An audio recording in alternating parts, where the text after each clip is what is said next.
Boa tarde, tudo bem? Boa tarde, pessoal. Seja bem-vindo outra vez aqui a Casey 2020. Um grande prazer aqui estar de volta com vocês. Temos hoje um bate-papo. Vamos falar com Gabriel, Rafael, eles se vão apresentar agora mesmo. Mas o tema de hoje, vamos falar de fundadores e investidores, que é um tema bastante comum hoje no Brasil. Estão começando empresas, fundadores e depois começando a voltar a esse investimento em novas futuras empresas. Então, vamos bater um papo. Prazer estar aqui, Gabriel, Rafael, como estão? Obrigado, Brian. Prazer estar aqui. Obrigado pelo convite, Casey. Estou feliz de participar do painel junto com você e com o Rafa. Bom, dois grandes fundadores aqui que também agora estão investindo mais. Talvez começando com o Gabriel. Fala um pouco mais da história de você, resumo rápido e agora o que está fazendo em termos de investimento. Legal. Cara, eu voltei para o Brasil mais ou menos 2013 para fundar a Ingress, que hoje é a principal plataforma de venda de tickets para eventos de música, entretenimento.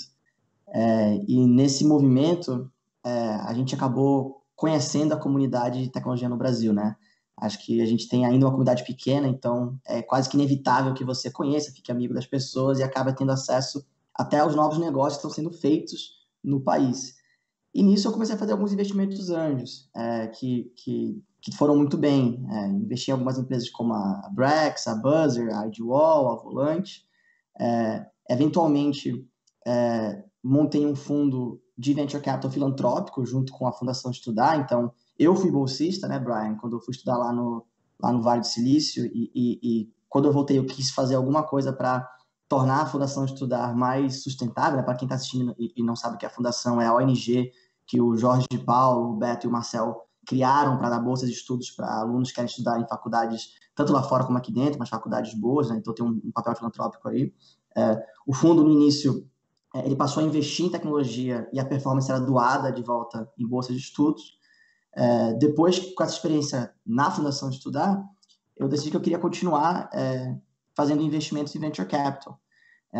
E foi aí que eu tive a ideia de, junto com outros fundadores, né, e daqui a pouco a gente pode se aprofundar um pouco mais, criar um veículo chamado de Norte, que é justamente um fundo de investimentos, onde todos os participantes do fundo são também empreendedores que estão ativos, estão no mercado, estão rodando suas próprias operações. Então, em resumo, essa é a minha trajetória aqui com empreendedorismo e investimentos no Brasil.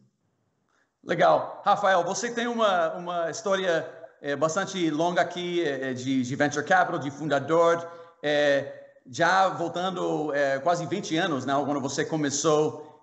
Fala um pouco mais da sua história e como você terminando investindo também em empresas. Legal, Brian. Prazer estar aqui com o Gabriel, uma honra que a gente está dividindo esse painel.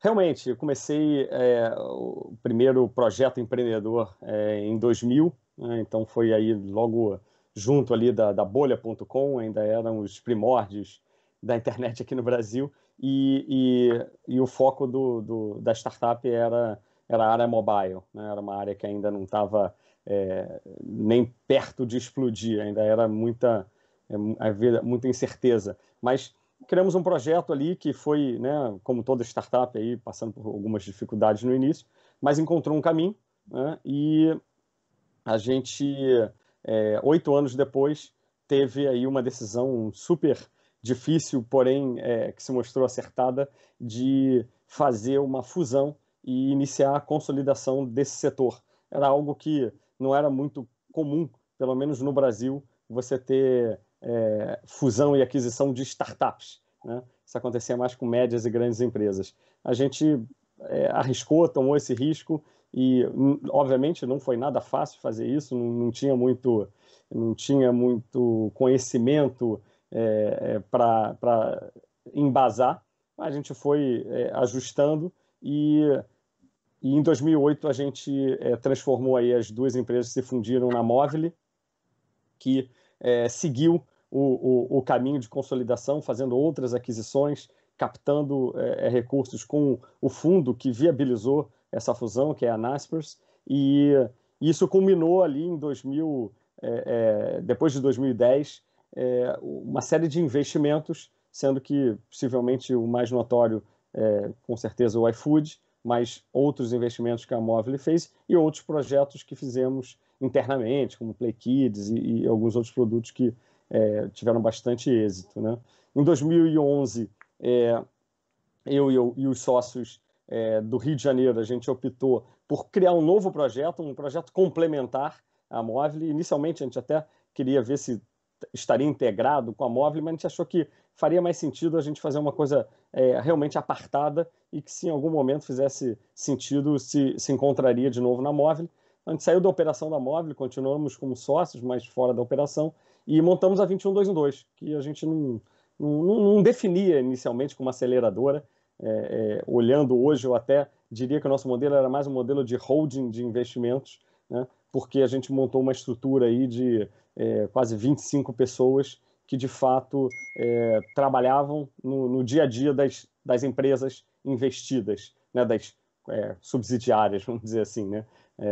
Então, acabou se tornando, né, o primórdio aí desse trabalho de aceleração e a gente, né, acabou aceitando esse termo de acelerador e partimos para usar isso. E fizemos aí quase 50 investimentos, foram 42 empresas que de fato receberam o trabalho que a gente aportou, e de lá para cá foi legal a gente já ter feito três saídas, uma recentemente agora que foi a PebMed, que foi vendida para a Afya, que é um grande grupo aí de educação médica no Brasil, listada na Nasdaq, e temos ainda algumas outras empresas aí que estão indo muito bem, Maximilhas, Memed, que possivelmente vão ter ainda saídas nos próximos anos, né?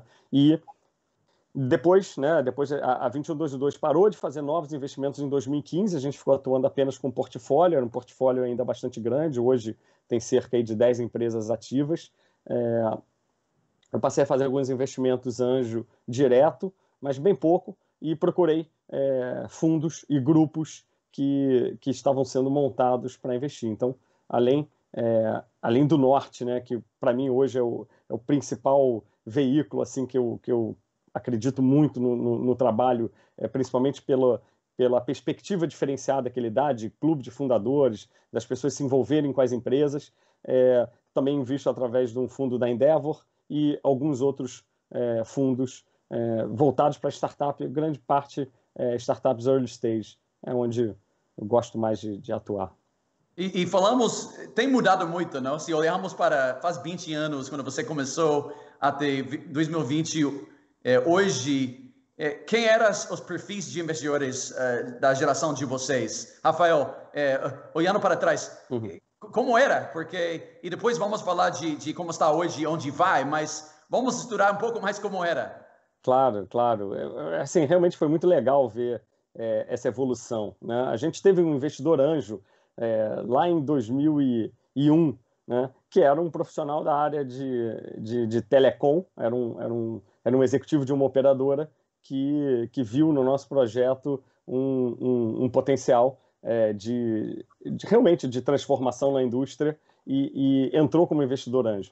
Mas é realmente engraçado lembrar que a gente brinca, né, era tudo mato e mato alto, né? Então, assim, não tinha realmente muito um campo né, para plantação, não. Era muito ali no processo de você conversar com principalmente executivos, porque o mercado propriamente de investimento anjo e de venture capital como um todo, ele não, né, nenhum dos fundos que investe hoje regularmente existia naquela época, né? Então era bem difícil você programar uma empresa para captar. Você tinha que realmente programar para ela ser autossustentável e aí, em algum momento, você captar para ter um maior crescimento, né? Eu acho que hoje é legal você ter uma dinâmica que te permite captar logo no início, né? A gente teve uma influência, óbvio, muito grande do estouro da bolha da internet, que, obviamente, criou um estereótipo de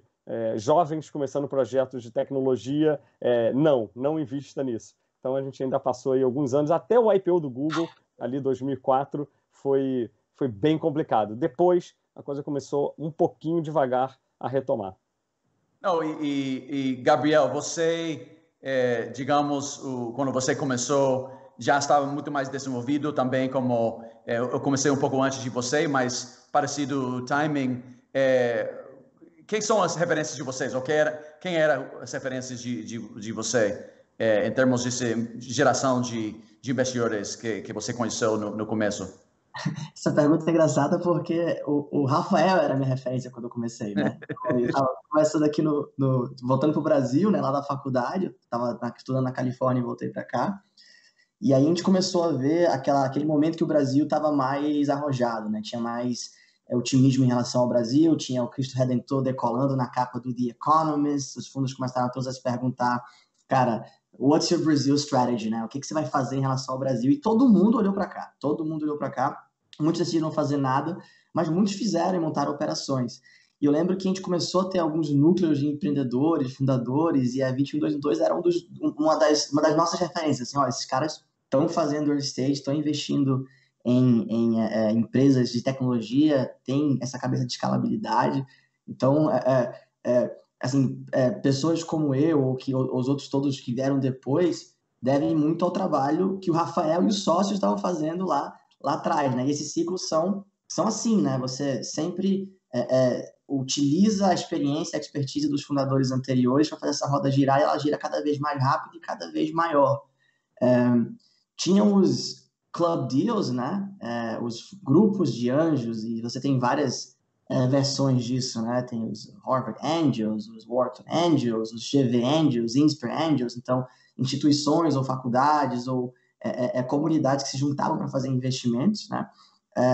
Esses deals eram geralmente o que a gente chama de club deals, né? Ou seja, não era um investimento unificado, mas sim literalmente um conjunto de pequenos cheques que eram feitos de forma independente, o que na minha opinião, não é ideal para a empresa, a gente pode falar um pouco mais disso. E tinha os fundos que estavam há bastante tempo até já liderando movimentos de venture capital no Brasil, né? Monax, a Casec, olhando muito para a Série A, mas, como o Rafael falou, né?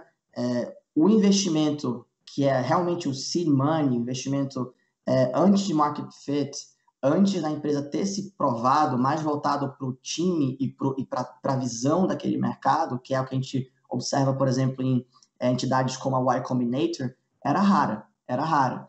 E nisso tinha o Rafael e a 2212 no Brasil, né? Não, e esse papel de investidor anjo, quando você tem mais sucesso, não? Empreendedores que tiveram saída ou gerar muito valor e começam a reinvestir esse dinheiro de volta no ecossistema, isso gera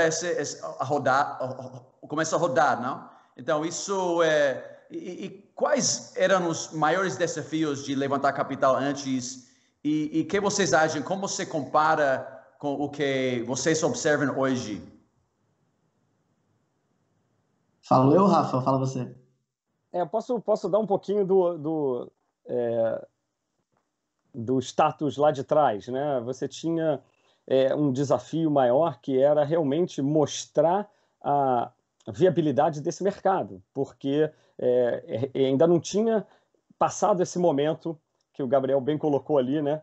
Emblemático do Cristo Redentor na capa da Economist, né? Então, ali em 2008, quando teve a crise nos Estados Unidos, né, foi um momento que realmente foi interessante, porque o Brasil não sofreu tanto essa crise aqui e a gente viu um fluxo de capital vindo para cá, buscando negócios aqui. E o Brasil sempre teve essa posição de ser um país, né, muito aberto a usar produtos digitais, né? Eu não sei, já se tentaram várias explicações para isso, mas o fato é que a gente é lá número 2 do Facebook, do Instagram, do LinkedIn, do WhatsApp.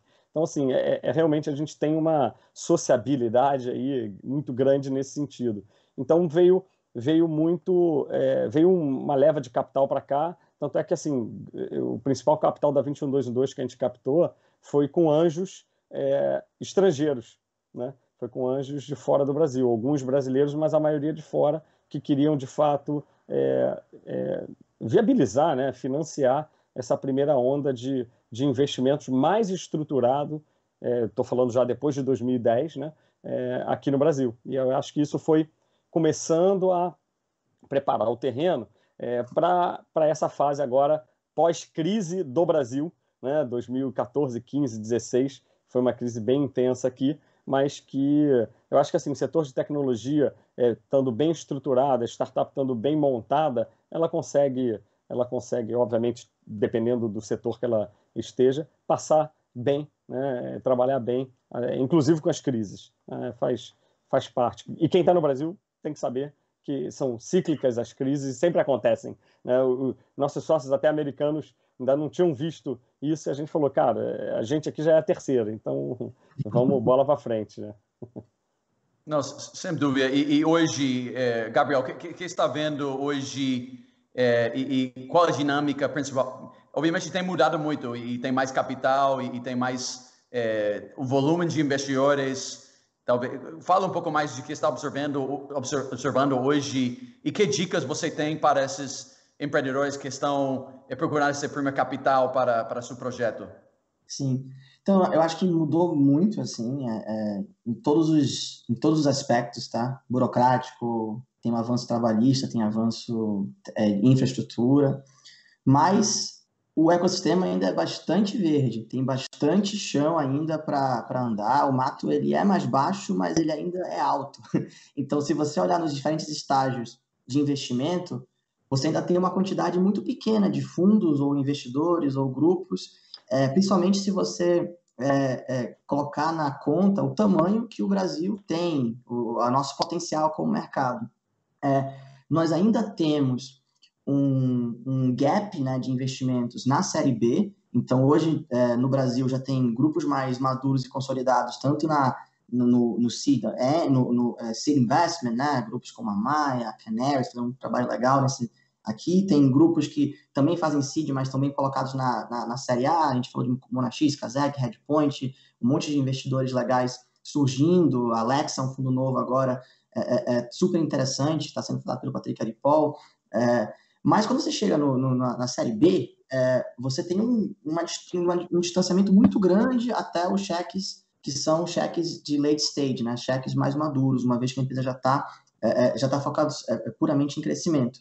Então, existe um vale da morte ainda muito claro para quem está captando, que exige que os empreendedores tenham que ser muito criativos.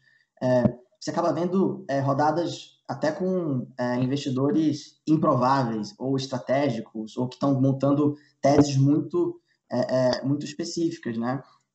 Na Ingresse, eu fiz rodadas de Série B com Ambev, Globo, empresas que não são investidores tradicionais, mas que têm uma tese de investimentos. Eu acho que a gente vai se beneficiar de ter não só essas empresas investindo em inovação, mas fundos focados em diversos estágios, né? Como a Confrapar, por exemplo, está olhando para a Série B especificamente. Então, acho que ainda tem um gap de capital. Acho, ainda pouca competitividade nos estágios, mesmo naqueles onde tem bons fundos posicionados, o que algumas vezes leva os fundos a se moverem de forma mais lenta, né? Ou seja, aqui é uma lei econômica simples, né? Mais concorrência, mais rápido você precisa ser para fechar negócio. Então, o nosso ciclo de levantamento de capital no Brasil tende a ser muito longo ainda, o que faz com que demore mais tempo para crescer a empresa, mais tempo para contratar. Então, a gente ainda está se movendo muito mais lentamente do que comparado a mercados mais maduros. Tem um monte de upside está no Brasil, né? Poucas pessoas sabem operar, não é à toa que existem, que o ecossistema está menos maduro, mas eu acho que falta de cheques maiores e baixa competitividade nas séries ainda são dois dos nossos problemas atuais. E eu acho que outra como dica para os empreendedores que estão ouvindo, eu acho uma coisa que funcionou muito bem para mim quando eu levantei dinheiro para a Viva Real. Primeiro, eu lutei por 2 anos. Ninguém queria falar, não tinha contato, não tinha essa rede de pessoas. Então, o que mudou para mim quando eu tive um investidor anjo, que nesse caso era o CEO da mesma empresa em outro país. Então, isso que aconteceu? Gerou, primeiro, o conhecimento de operação, de como fazer esse negócio. Mais importante que isso, também o sinal, não?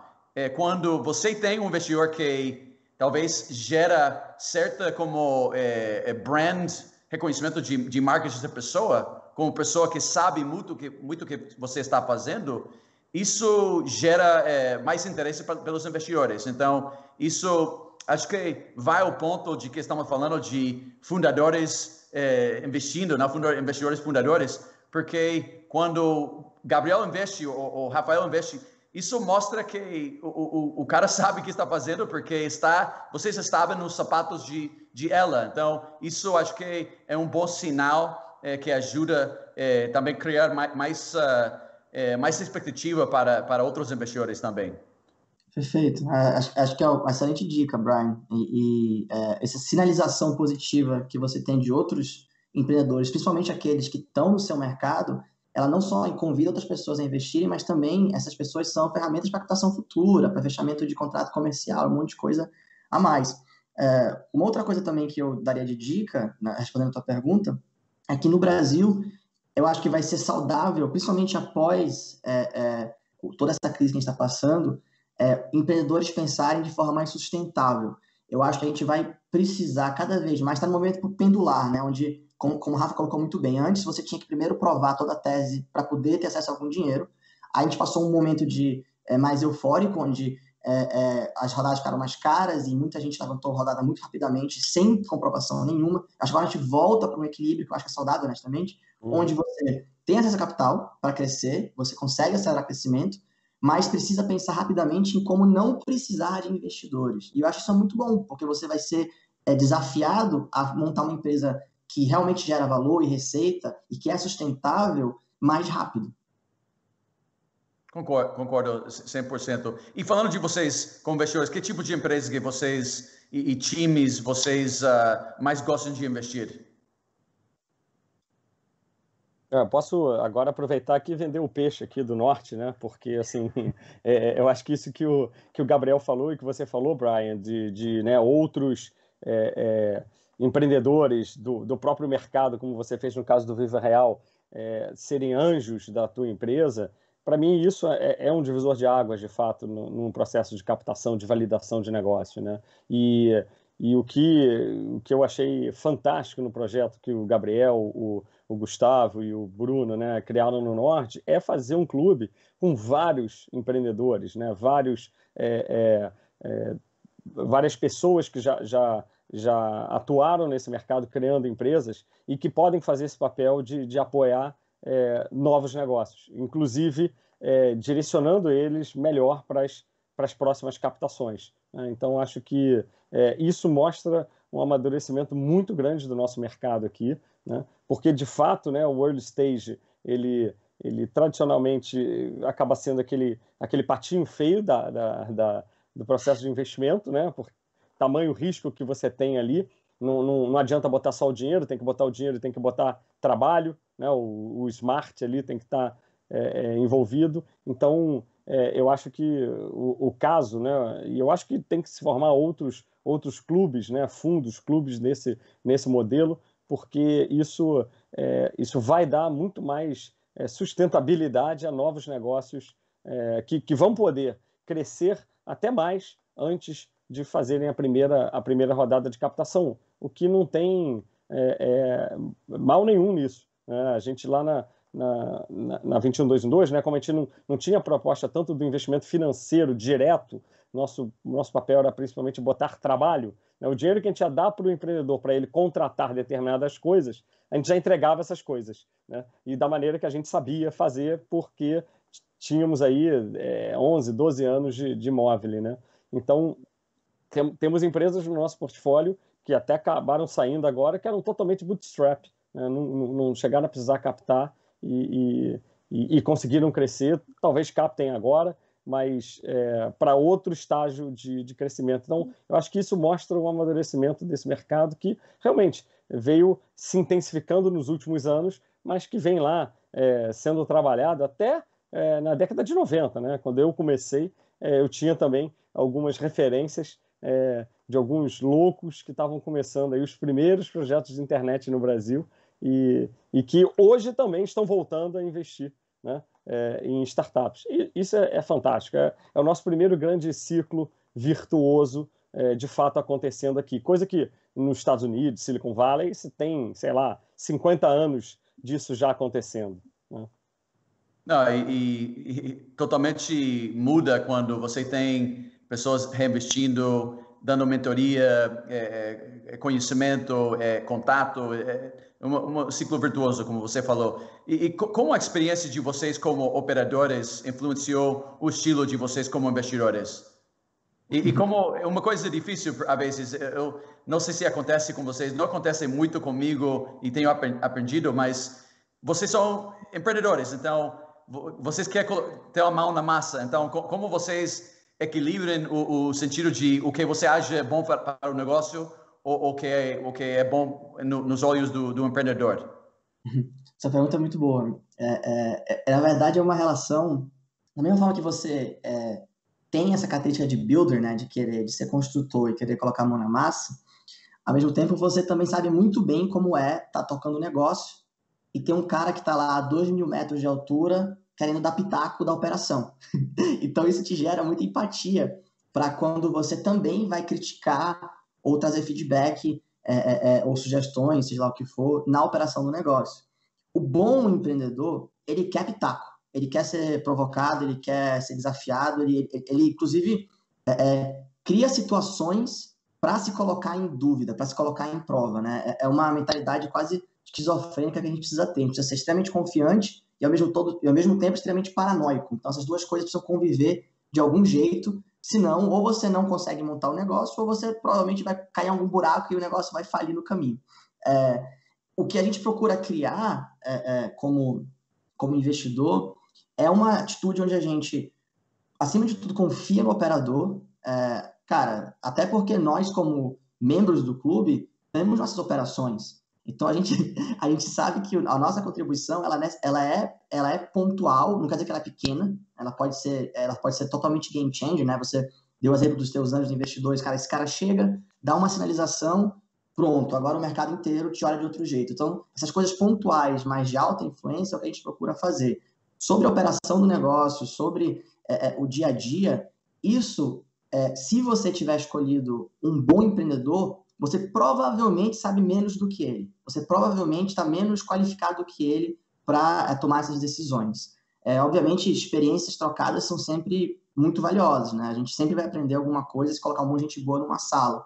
Mas a ideia não é entrar na operação, não é interferir no custo do negócio, é trazer contribuições de altíssimo impacto, mas muito pontuais. Eu achei legal o que o Gabriel falou, porque a gente não combinou antes, né? A gente está aqui trocando bola realmente ao vivo, né? Mas eu tenho uma premissa assim, muito grande com relação ao que eu acho que é o principal trabalho do empreendedor, que é tomar decisões difíceis regularmente, né, com pouco tempo e pouca informação. O empreendedor faz isso toda hora, né? E aí, pegando até o gancho do que o Gabriel comentou, que eu concordo plenamente, eu acho que assim, o exercício que o empreendedor tem que fazer regularmente é praticar o desapego, né? E é essa esquizofrenia que ele falou, né? Você tem que ter um sonho grande, que é o que atrai outras pessoas, que é o que faz você andar para frente, mas se você não conseguir desapegar das suas próprias convicções conforme você for tendo novos elementos que aparecem no caminho, você vai acabar indo por um caminho sem volta, né? Você vai acabar ficando preso naquela sua aspiração, mesmo se ela não estiver dando resultado, você vai ficar batendo naquilo ali. Então, esse trabalho de desapegar das suas próprias convicções, mas manter um sonho grande para ser o teu rumo, ele é constante, ele é necessário. E nessa atividade de tomar decisões difíceis regularmente, com pouco tempo e pouca informação, você ter pessoas por perto é fundamental para você trocar e ir compondo a sua decisão, né? Então, eu acho que de forma bem objetiva, como investidor, meu papel não é dizer nunca o que ele deve fazer, é dar mais uma opinião que ele vai compor com outras e vai tomar a sua própria decisão. Eu acho que o que facilita é você poder ter um papo de empreendedor para empreendedor. Então, isso eu acho que realmente ajuda bastante. Mas não, tem empatia, essa tomada é exatamente empatia, entender, estar na pele do outro, né? Sim, quando você... cada empreendedor tem uma história de dificuldade, desafio, de momento casos de não pode sair seguindo criando a empresa quando você tem vivido essa experiência, você vai entender muito melhor e vai poder dar esse conselho e ser esse apoio para os empreendedores. Uma coisa que eu gostaria de saber, Gabriel, voltando para você, quais são os comportamentos atuais de investidores que indicam que o ecossistema de VC está ficando mais maduro e em que ainda precisamos melhorar, de ponto de vista de você? Cara, tem uma coisa que eu acho que é um indicador muito forte, que é a velocidade. A velocidade com que o fundo dá feedback e retorno para o empreendedor. Quanto menos maduro estiver o ecossistema, menor a competição e mais tempo o fundo tem para tomar decisão de investimento. Então, o fundo ele tem quase que uma opção de ficar acompanhando aquela empresa por 1, 2, 3, 10 meses. E quando ela começar a mostrar sinais muito concretos, ele vai lá e efetiva aquele investimento. Quando você tem mais concorrência, você precisa dar o sinal firme ou se comprometer com o investimento muito mais cedo, porque senão você vai perder esse investimento. E como empreendedor, você não quer um fundo com baixa convicção. Então, o empreendedor é sensível a isso. Ele vai sempre valorizar muito aquele investidor que fala assim, cara, entendi, estou contigo, gostei do time, vamos embora, estou dentro agora. Isso é uma coisa que acho que nenhum empreendedor esquece isso, né? O cara que acreditou em você antes de ter motivos óbvios para acreditar em você, ele sempre vai ter um peso muito especial para você. Essa velocidade está aumentando, isso é um indicador muito forte que o ecossistema está ficando mais maduro. E assim, Brian, eu vi fundos muito diferentes, com várias teses diferentes, com ciclos diferentes, uns olham para a saúde, outros olham para tudo, uns olham para cheques maiores, outros olham para cheques menores, mas uma coisa que eu vi que todo fundo bom tem em comum é que ele é rápido. Quando ele vê um negócio que ele acha que é promissor, que ele gosta, ele é rápido em fechar, que negócio bom não dura muito tempo. Então, por definição, o fundo que for lento vai perder os melhores negócios e vai ficar com seleção adversa, com aqueles deals mais lentos. Eu acho que essa velocidade de comprometimento é um indicador. Um segundo indicador legal Pô, pode falar, Brian. Não, eu estava agregando isso só para meu ponto de vista de fazer coisas rápidas. Eu acho que o que precisa entender os empreendedores que o que faz também mover os investidores é o temor de perder o deal. Então, a forma que você assegura que vão rápido os fundos é você tem concorrência. Se os melhores investidores também, eu acho que é difícil ter convicção de cada investimento, de cada oportunidade que você pode ver. Então, sendo como super transparente com todo mundo está ouvindo, um fator, obviamente, é convicção. Outro fator é a possibilidade de não poder investir porque outro fundo vai investir. Então, acho que isso é um detalhe importante de destacar, não? Tem os dois grandes problemas do fundo, investir no mico ou perder o unicórnio, né? São os dois grandes medos do investidor. Eu adicionaria também transparência de feedback. Eu acho que isso é um indicativo de maturidade.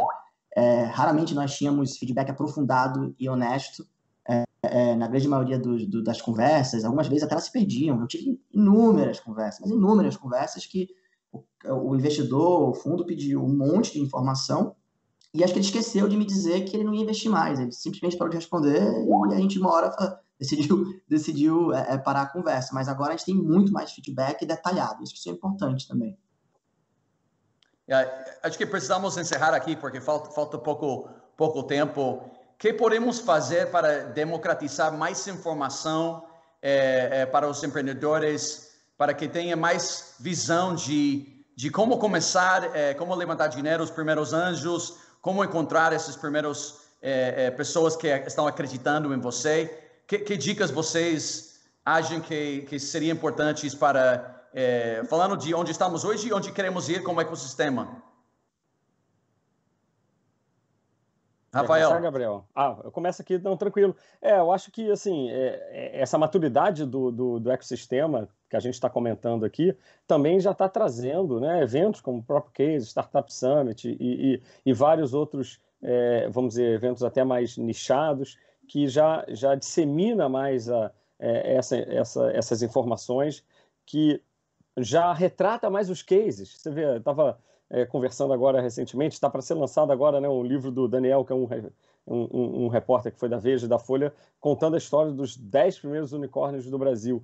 Está sendo um dos primeiros registros do que está sendo feito no Brasil nos últimos 20 anos. Então, assim, é o primeiro livro, né? E o Paulo Veras lançou, junto com o pessoal da 99, a história deles. Então, assim, agora a gente começa a ter realmente conteúdo de qualidade baseado em resultado, em casos reais, mostrando, né, as dificuldades, os desafios e também, né, os caminhos, né, que funcionam. Então, eu acho que esse ciclo virtuoso dos empreendedores retornando ao ecossistema ou criando outras empresas, né? Eu vim mais para essa parte de iniciar alguns investimentos anjo direto e através de fundos, outros sócios meus criaram outras empresas, né? Então, assim, de fato, né, aquele caso do PayPal Máfia, né, que dali saíram várias outras grandes empresas, eu acredito que cada vez mais isso tem acontecido aqui e a gente tem um orgulho muito grande lá da Movile de ter saído vários outros tentáculos do grupo, não só de founders, mas de time, né, de pessoas que passaram por lá e que, de alguma forma, foram impactadas positivamente para empreender com qualidade, né, empreender buscando o alto impacto, né? Então, isso... Eu acho que esse é o caminho. Eu acho que a gente tem que continuar nesse caminho e eu complementando o que o Gabriel falou, é óbvio, precisamos de mais competitividade também entre os fundos e eu acho que isso é uma coisa também natural de acontecer com os resultados, né? Passamos a ter vários unicórnios em pouquíssimo tempo. Então a coisa estava meio contingenciada, abriu a represa e eu acho que agora aí, até com os IPOs que estão de empresas digitais para acontecer, ninguém sabe o que vai dar, mas eu acho que mostra mais uma maturidade do mercado, né? Porque não dá para você botar lenha numa chaminé que está fechada em cima. Então, se não tem saída, não adianta botar mais lenha na fogueira. E eu acho que agora a gente está começando a ver essa chaminé funcionando. Acho que é isso. Gabriel, últimas palavras aqui, Gabriel. Sim, cara, é exatamente isso. É voz para quem fez a jornada, né? O livro é um ótimo exemplo. Esse livro eu estou curioso para ler. É a primeira vez, como o Rafael falou, que tem uma síntese de um jornalista de forma agora estudada, aprofundada.